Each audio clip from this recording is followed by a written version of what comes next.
Welcome to the Glenn Beck program. Tonight, part 3 in our 3-part series on the puppet master, George Soros. Last night, you saw the sheer size of this one man's influence. It is breathtaking.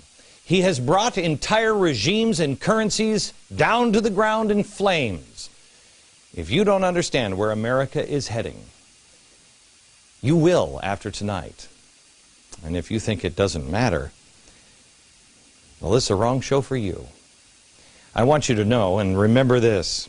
In these last 3 episodes, I'm not making claims. I'm not asking questions. I'm not telling you statements of fact. What I'm telling you is watch George Soros in his own words. Where is the country headed? George Soros.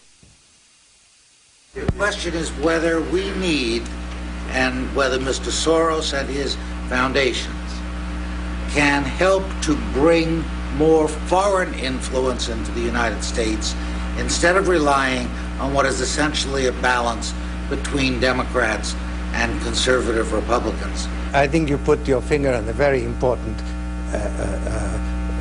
flaw in the current world order, and that is that only Americans have a vote in Congress, and yet it is the United States that basically determines policy for the world.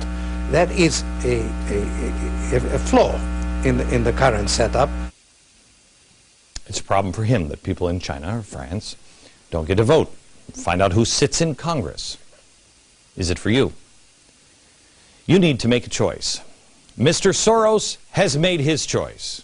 I have made mine. Tonight, you decide.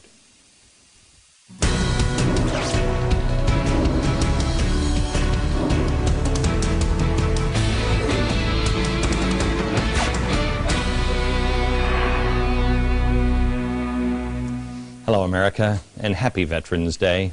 Veterans and Marcus Luttrell, I'm thinking about you today. Thank you for everything that you have done. Thank you, all of the spouses that struggle and struggle hard for our freedom. For our freedom to be able to say the things that we mean and mean the things that we say. For our freedom to be able to speak against or speak about the most powerful people in the world and not be crushed because you're the little guy. That's what America is about. To have a difference of opinion. And as George Washington said, meet on the battlefield of ideas. Tonight, part 3. Part 3 on George Soros. I'm going to recap, give you a little bit of new information here. I'm going to recap in the next 10 minutes, and then I'm going to ask you for your decision. These are things that you have to ponder. You can't just take my word for it. You have to decide, am I going to look into this more on my own? Am I going to educate myself? Or am I just going to put my head back in the sand and say, no, no, no, it's all fine, it's all fine, it's all fine? Because there is a choice. Who is George Soros? And is he involved in the changes in our country? And if he is, and if he's using his money to greatly influence our country, why don't I know about it? And do I agree with him? Maybe you do. George Soros had a rough childhood. He was born in Hungary in 1930. Not the place you wanted to be in 1930, especially if you were a Jew. His mother was wildly anti-Semitic. Again, for anybody who is crying, you know, oh, there's some sort of anti-Semitic attack on George Soros. No, it's not. I'm not calling his mother an anti-Semite. George Soros did. Those are his words, not mine. Quote, my mother was quite anti-Semitic and ashamed of being Jewish. Given the culture in which we lived, being Jewish was a clear-cut stigma, disadvantage, a handicap, and therefore she always had the desire to transcend it, to escape it. That is pretty powerful in a child's life. Both of his parents were non-practicing Jews. His real family name was not Soros, it was Schwartz. But what would you do if you lived in Hungary in the 1930s and 40s? Would you keep the name Schwartz? When George was 6 years old, the family changed the name from Schwartz to Soros. Now, at first, it just makes sense on the surface because you're like, okay, well, of course, they're trying to stay alive. They were madmen rounding Jews up.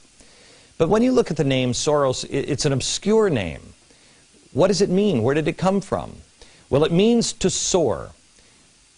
But more importantly, it derives from Esperanto, which is a made-up trans-European language. It was started, I think, in the 1880s, and it was promoted by those who dreamt of a world free of nationalities.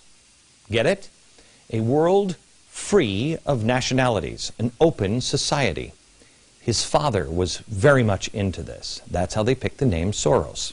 So when George Soros was 14, his father basically bribed a government official to take his son in and let him pretend to be a Christian. His father was just trying to keep him alive. He even had to go around confiscating the property of Jewish people. Now imagine, you are Jewish, and you have to go and confiscate the property of your fellow Jews. And you are pretending to not be a Jew, and if anybody finds out, you're dead. He actually had to endure watching people sent off to their eventual murders. Watching people, gathering their stuff, sending them off, knowing that they were going to go to their death. What does that do to somebody? How do you deal with it? How many years of therapy would somebody need after something like that? This is where George, I think this is important. I think this is where George Soros first learned to pretend to be something other than who he was. He had to. I am not blaming or questioning a 14-year-old or his parents for trying to keep him alive, trying to keep the family alive. I don't think anyone can understand what it must have been like to be Jewish in that scenario. Can you? Especially 14. I don't want to question the 14-year-old. I would, however, like to question the 80-year-old man who has never once said he regretted it, but more than that, he views it as the happiest year of his life. Again, not my words, his words. Listen. It was actually probably the happiest year of my life, that year of German occupation. For me, it was a very positive experience. It's a strange thing, you know, because you see incredible suffering around you, and in fact, you're in considerable danger yourself. But you're 14 years old, and you don't believe that it can actually touch you. You have a belief in yourself, your belief in your father. It's a very happy-making, exhilarating experience. I don't think I've ever heard anybody describe the Holocaust years like that. Maybe he's the most healthy man you've ever met. Maybe somehow or another he just got through it. But he also has spoken about how his experience in Hungary has affected his psyche. Listen to this. Did anybody tell you in Hungary why they didn't like Jews at the time?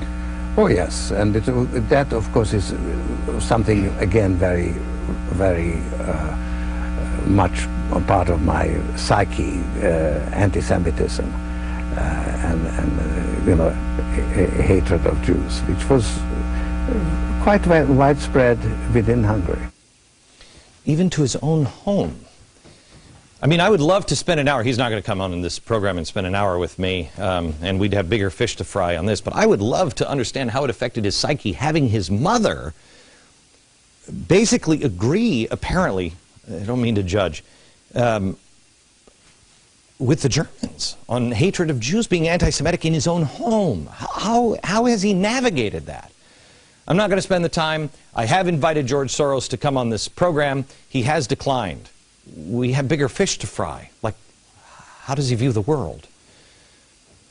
But it sure would be interesting to explore how this affected his feelings on Israel, which he does not support. He donates so much money to organizations that speak out against Israel. Some stick out more than others. on the donations. But is there any connection there? I'm going to concentrate on the fact that I think the lesson he learned in that horrific year of 1944 was that if you hide your true identity, you can gain power, you can survive.